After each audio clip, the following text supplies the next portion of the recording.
Shalom. It's wonderful to see all of you this morning.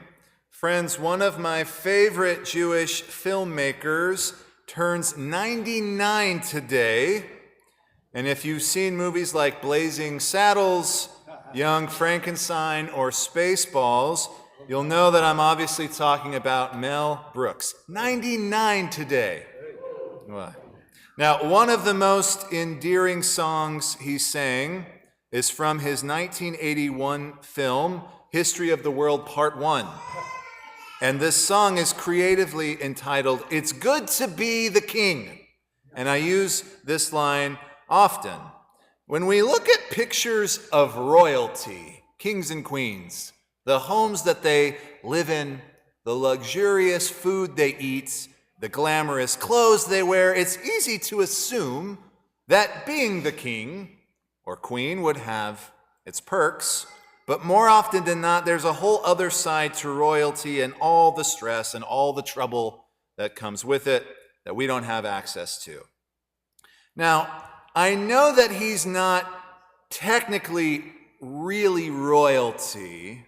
I know that he's not really a king, but because I was a rabbi in Las Vegas, I think it goes without saying that I have to mention the king of rock and roll, Mr. Elvis Aaron Presley.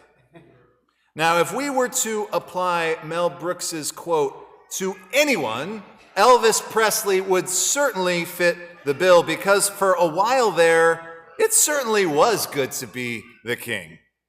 Still considered the single top-selling musician of all time, Elvis had quite the life.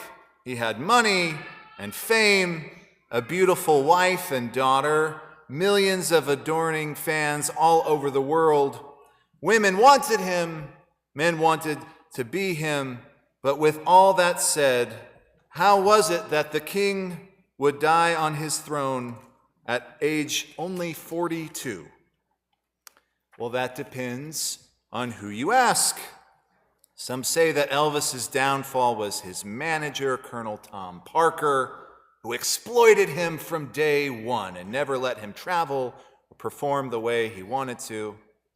Others say that Elvis became addicted to drugs and alcohol. That, combined with his relentless performance schedule and all of the peanut butter and bacon sandwiches that he ate, that did him in.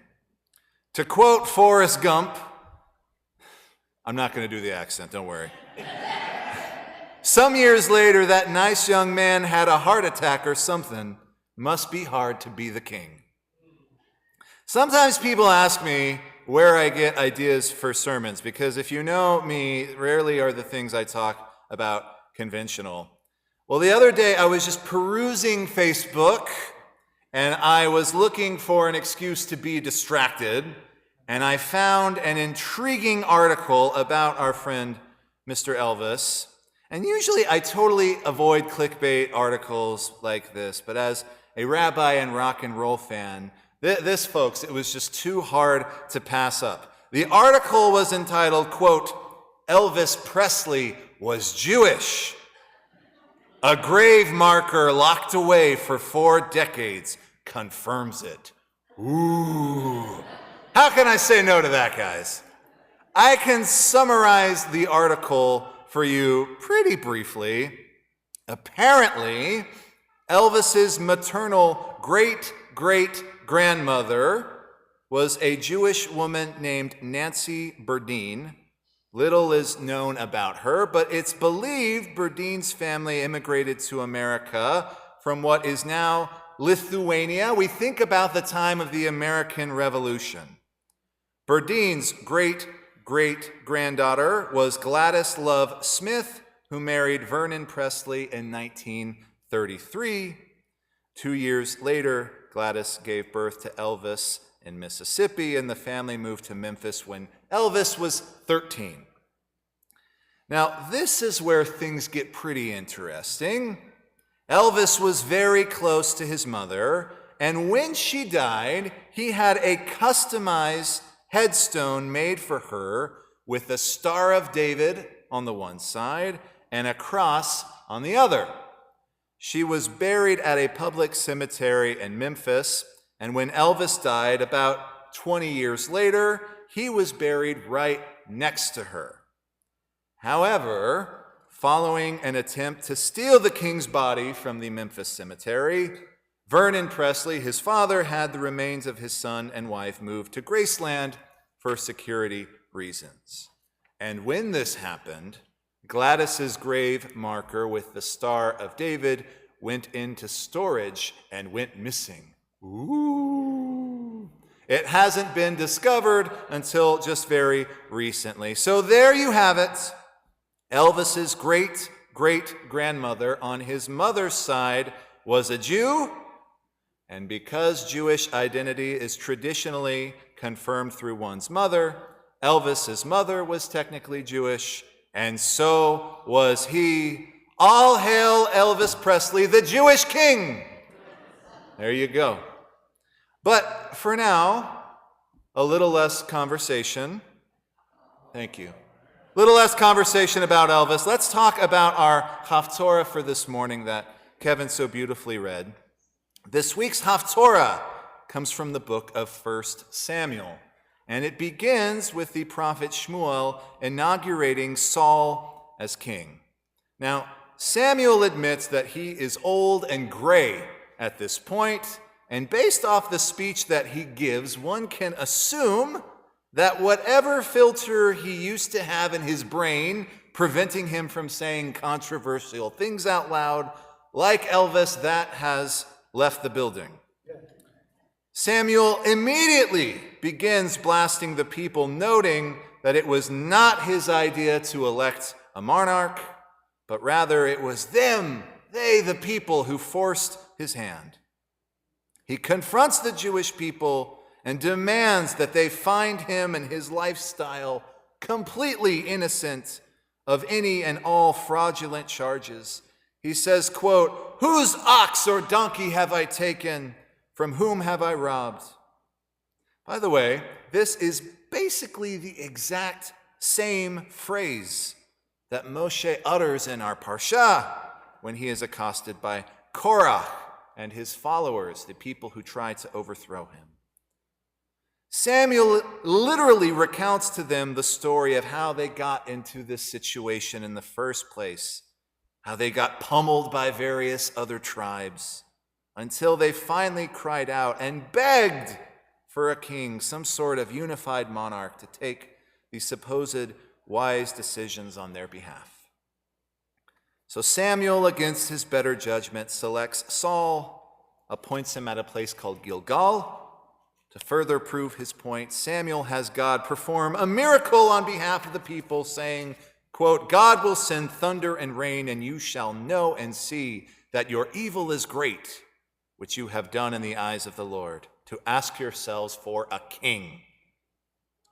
Now, the Haftorah ends on a happy note, but the same cannot be said for our friend Saul. As we know, Saul becomes an angry and paranoid king. He throws a spear at his own son Jonathan.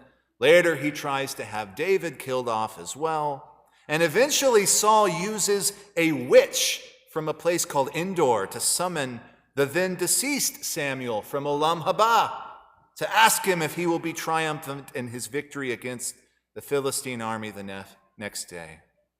And when Samuel, his spirit comes back, Samuel's ghost berates Saul and declares that Saul and his sons will both die in the ensuing battle. And the Tanakh, of course, tells us that Saul is wounded while fighting the next day and later kills himself by falling on his own sword.